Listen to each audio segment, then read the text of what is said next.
Good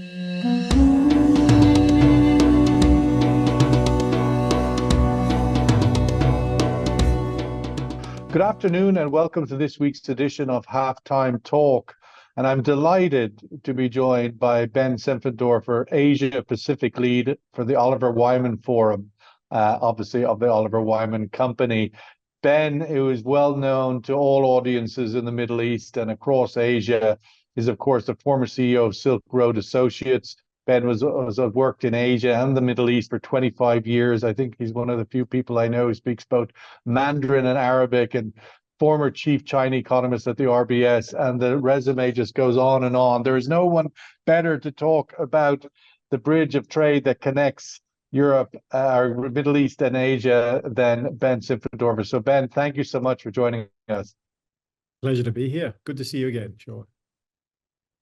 We're triggering this conversation. I mean, I grab any opportunity to have a chat with you, but this one triggered by the publishing of your new report, The New Silk Road Growth, Connection and Opportunity, which you recently published with your colleague Adel Al-Falasi. And what drew my attention, I mean, amongst many things in the headlines of nonetheless, that trade between the Middle East and Asia has grown tenfold in the last 20 years.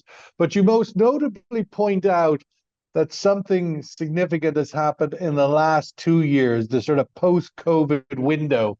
Let's start there. What's happened in the last 2 years that has really underpinned this relationship between the Gulf particularly and Asia, but China particularly on that side?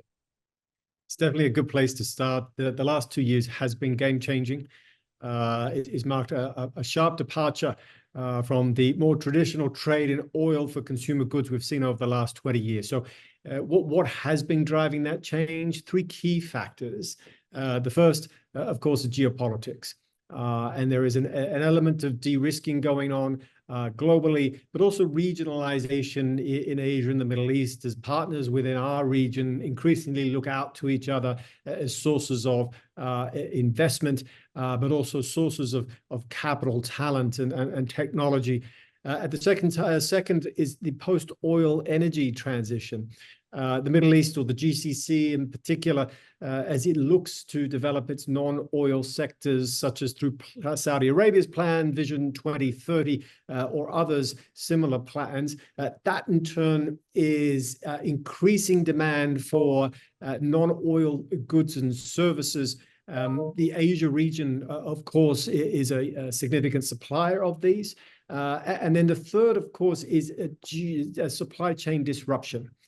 So we are beginning to see the shift of manufacturing around the region, factories in part moving out of China into Southeast Asia, South Asia. The Middle East, of course, has a role to play here, either as a destination for that investment in countries such as Egypt or Morocco, or an investor into the ancillary services such as shipping or aviation that supports the movements in those supply chains.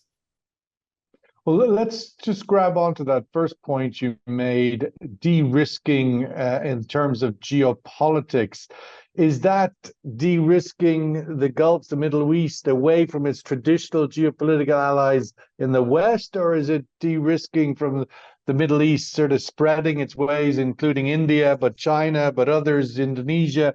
Where is the de-risking that you refer to? So Chinese companies in particular recognize that their more traditional markets, especially in the United States, are perhaps a little bit more difficult to access than in the past, not least because of growing trade tensions between the two countries. And so many of the entrepreneurs or private companies in particular are looking for opportunities elsewhere. The Middle East, of course, is a very large and growing market, Saudi Arabia and the UAE in particular. So it's perhaps less about de-risking and more about a rebalancing of their portfolios to markets where there aren't the same constraints on the activities of Chinese firms in particular. What about the other direction? I mean, obviously, you can see China looking for new markets, but what about the de-risking from the point of view of the likes of Saudi and a lot of the oil producers here in the Gulf, in which they sort of put all their eggs in the China oil demand basket? Is there any de-risking there? So again, it's more a question of rebalancing of portfolios or catch-up. So the Middle East, of course, the GCC in particular, has invested heavily into Europe and the United States over the past few years. And that makes a good deal of sense. These are mature markets, well-regulated markets where there's significant financial opportunities. But it means that China and Asia are underweight in the portfolios of many Middle East sovereign wealth funds or companies. And so there's a rebound process taking place there, which ultimately means more investment from the Middle East into the Asia region. I mean, one of the things that this big sort of new Silk Road, to use the phrase, and a phrase you have been famously quoted for many years since your book in 2009, the physicality of that road in the new sort of modern era has been what is the Belt Road Initiative of the Chinese government. The current president is the principal author of, which is essentially building a physical connectivity of trade between China and the Middle East and every place in between. What is the state and health of that? There's been a lot of somewhat negative coverage of that in recent years, that it didn't really work, that it's cost a lot of money and is kind of been pushed to the background as a principal pillar of the trade architecture across the new Silk Road for Asia, Middle East. Your sort of current synopsis of that Belt Road Initiative. So the Belt and Road Initiative is constantly evolving. It looks very different to how it looked 5 years ago, and very different again to its appearance 10 years ago. And there's a reason for that. Chinese corporates are constantly evolving themselves, shifting their strategy in response to either some successes or some failures in the market. So where are we today? We've really begun to move to a degree away from the big infrastructure projects, where perhaps there's less appetite than there was before. Clearly, sort of sovereign debt levels are higher than they were pre-pandemic. At the same time, many Chinese companies are finding more opportunity in non-infrastructure sectors, especially technology sectors.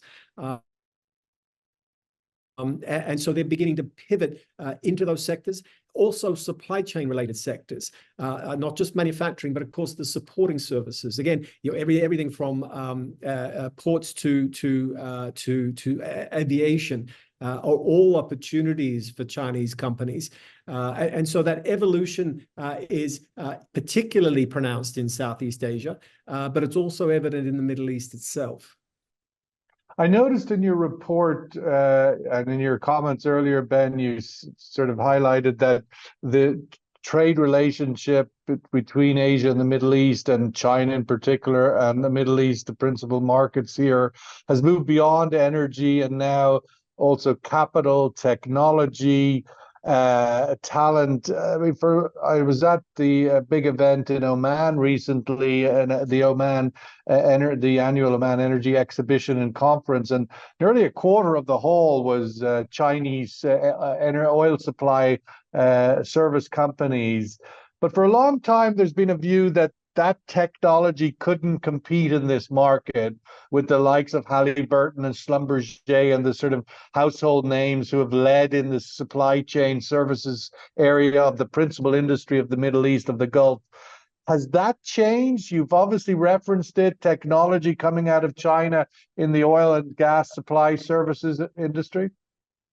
So it is changing. And certainly my conversations in that industry is that Chinese technologies increasingly are recognized as a viable alternative, in some cases, world-class.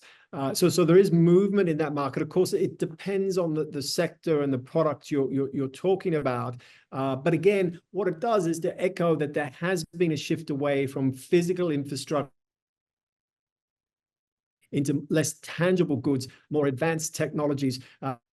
And that's where the focus again will be over the next 5 or 10 years or so. That's not to say Chinese companies are still very active building infrastructure, but there has been that constant evolution. Equally, we've spoken about technology, but clean energy is another area where there is significant opportunities. China is the world's largest producer across a range of clean energy goods, anything from solar panels to electrolyzers, as well as the refining of many critical minerals. So again, this is a sector where Chinese companies, private and state, are evolving into in order to catch new opportunities. It really does all fall under the banner of Belt and Road, certainly by geography and industry. And the Middle East is front and center of these opportunities, no different to Southeast Asia or other parts of the region.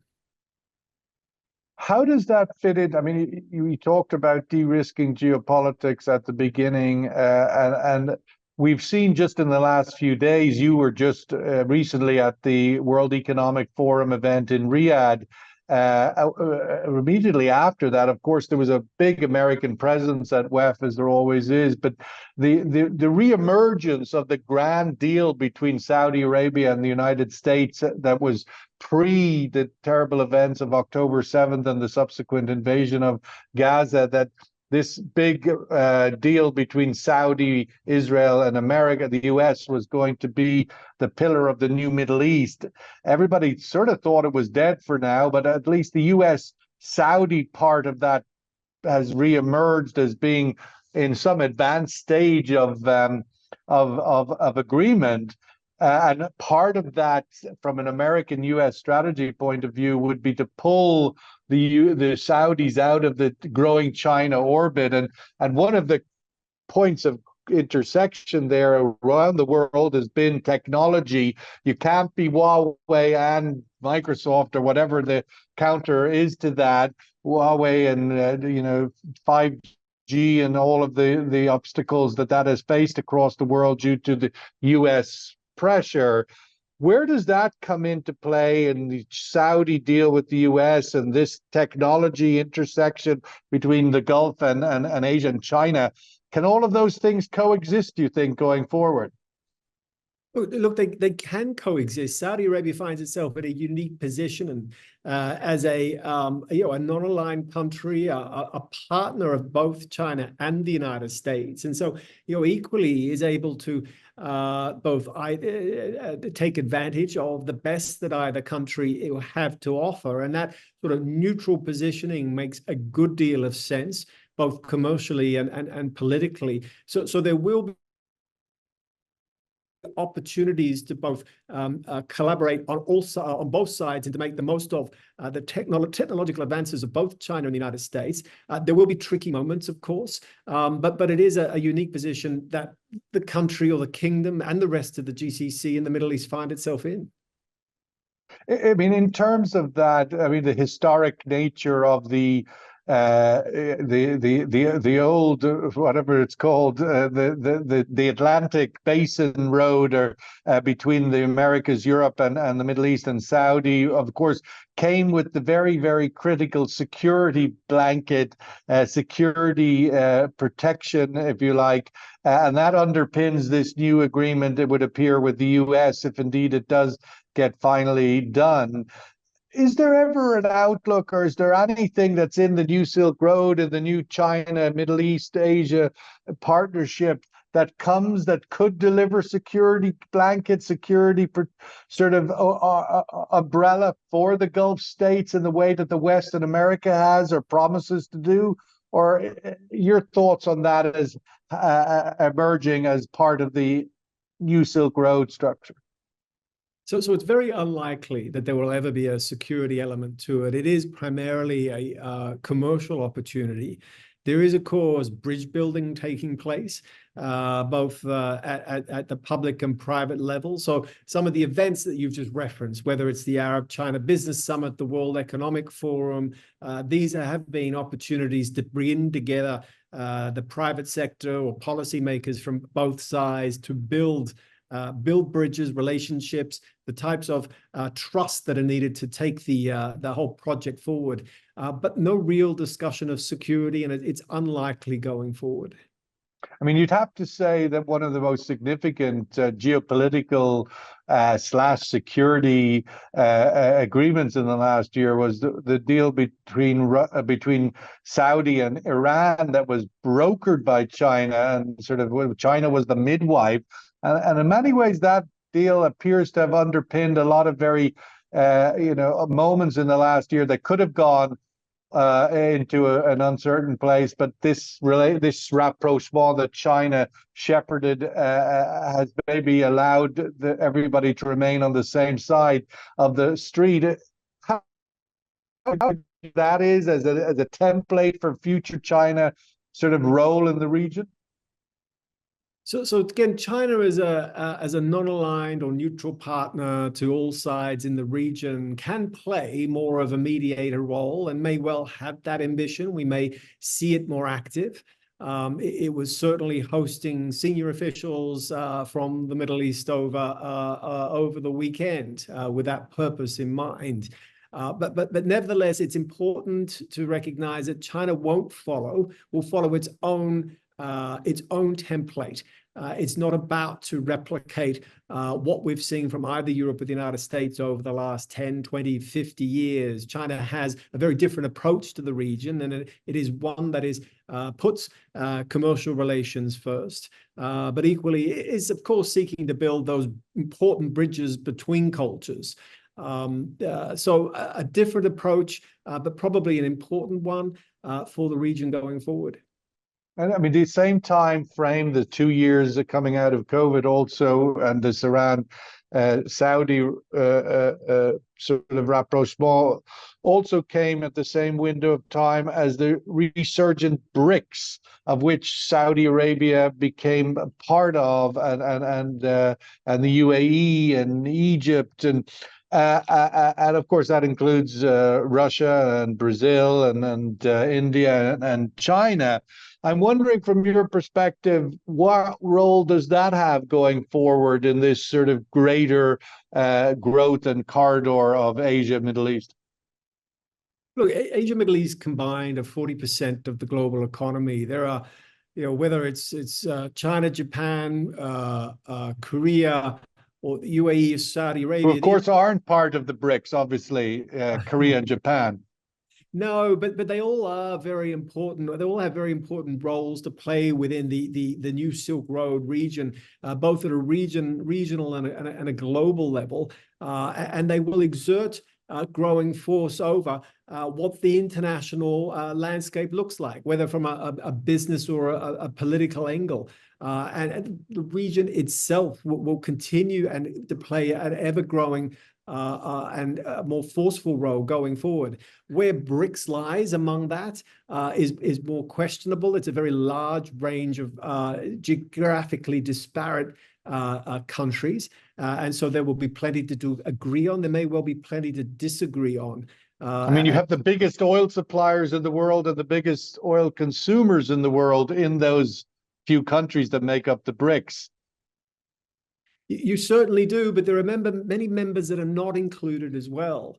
And so I would suggest that the BRICS itself is just one organization that may seek to sort of rewrite the rules or the global, or at least contribute to. Do you see any real appetite in China for it to really get some sort of real structure and teeth, the BRICS? I mean, the reason I've mentioned that Korea, Japan aren't in it because obviously they're in the G7, and whether that is well, Japan in the G7, and whether the idea that the BRICS is some alternative parallel, competitor or alternative to the G7.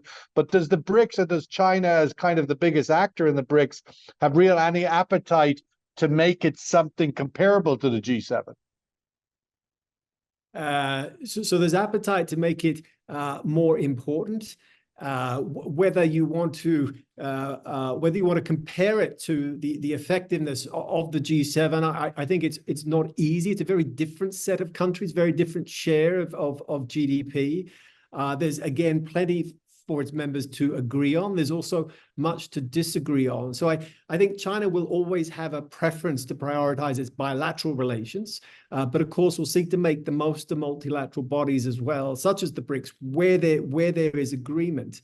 But it won't be the only multilateral body that it seeks to pursue or its interest or influence its business and political environment that it's operating in. I mean, we've seen in the same period the G20 kind of come out through COVID as a major vehicle in which global agreements were done during the very turbulent COVID years. But coming out of COVID, we've had the recent hosting by Indonesia and India. How big of a framework is that now? We've seen these Asian countries emerge and seem to embrace the G20 as the kind of the global platform. But I think the G20 provides them with a voice where the G7 doesn't. And what we've seen over the last 10, 20 years is the rise of middle powers, non-aligned forces that perhaps take a more neutral position. They're looking to exert their influence. They're able to do that more through a multilateral setting than they can bilaterally in most cases. And so the G20, of course, does become more important. But again, it would be wrong to overstate its influence, and we are moving towards a world where bilateral agreements perhaps are more important than we were in the past. Now, I think that's challenging at a global level, but the Asia-Middle East region is quite unique. We are still very committed to regionalization. We're home to 2 out of 3 of the world's world-class regional trade agreements. And so the flow of capital, talent, technology within our region is arguably stronger than it is anywhere else in the world. So while we don't, for now, have a multilateral body for just Asia, the Middle East, we are naturally the world's largest economic bloc, and we've become as ties between the regions grow over the next few years and decades. We might just wrap up, Ben, just looking more immediately in the 2024 window and China, where China's going, GDP, macro, and so forth. We've kind of had a stumble out of COVID. I mean, that's been the general global narrative. It's been somewhat bearish China and China's emergence from COVID. From a global oil demand point of view, it's sort of been relatively flat to getting back to sort of pre-COVID levels, but not much beyond that. A quarter or third into 2024 and looking to the rest of 2024, how should the world think of China's post-COVID recovery?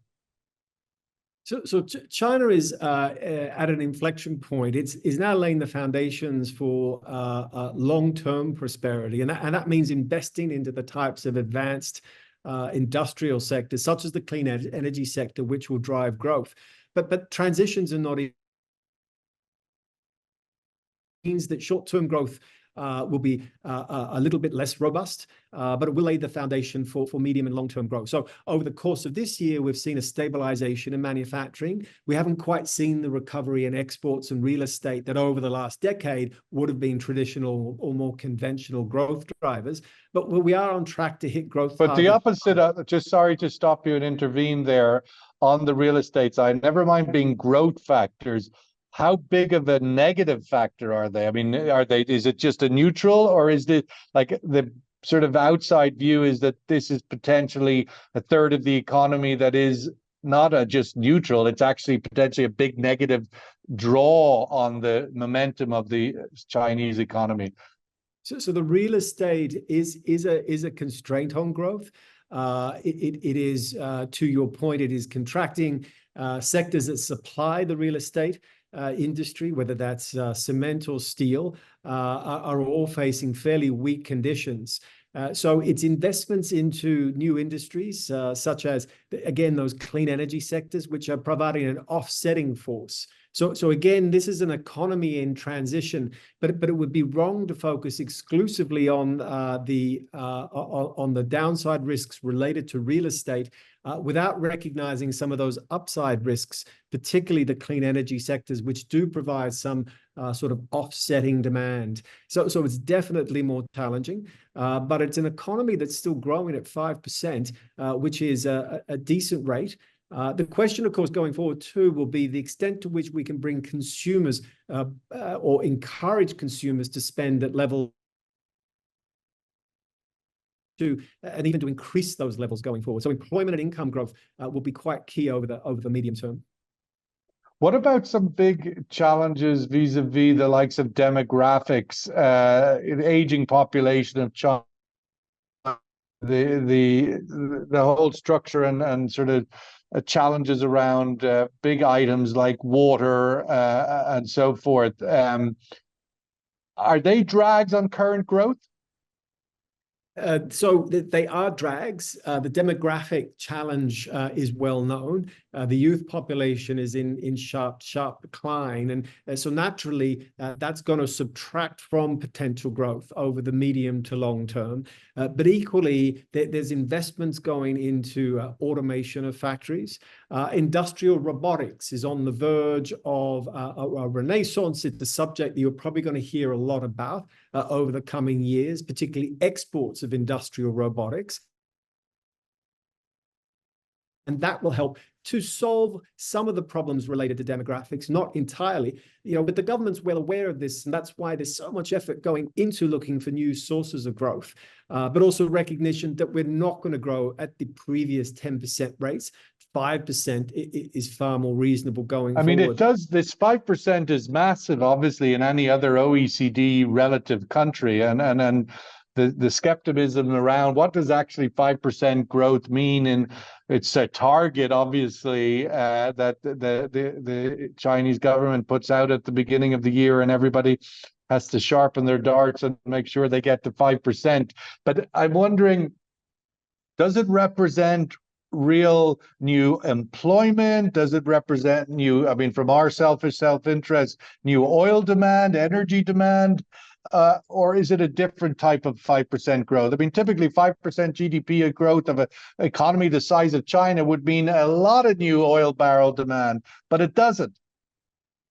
Well, 2/3 of investment demand is in clean energy sectors. Nearly a third of GDP growth is into clean energy sectors. So we're talking arguably non-oil related sectors. Yeah, but to build all of that stuff, you need a lot of oily hydrocarbon energy.